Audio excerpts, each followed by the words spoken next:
Alam mo bang may 7,000 medical allowance na din ang mga government employees simula ngayong 2025?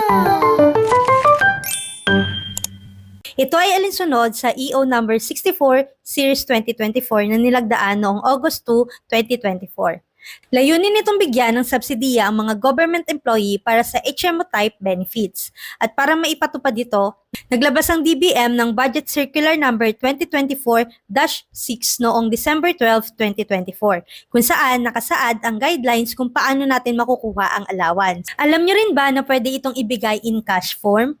Maaari ito sa mga meron ng existing HMO o yung mga magbabayad o magre-renew na lang ng mga HMO nila o yung mga nagbayad na ng medical expenses tulad ng hospitalization, emergency care, diagnostic test at gamot.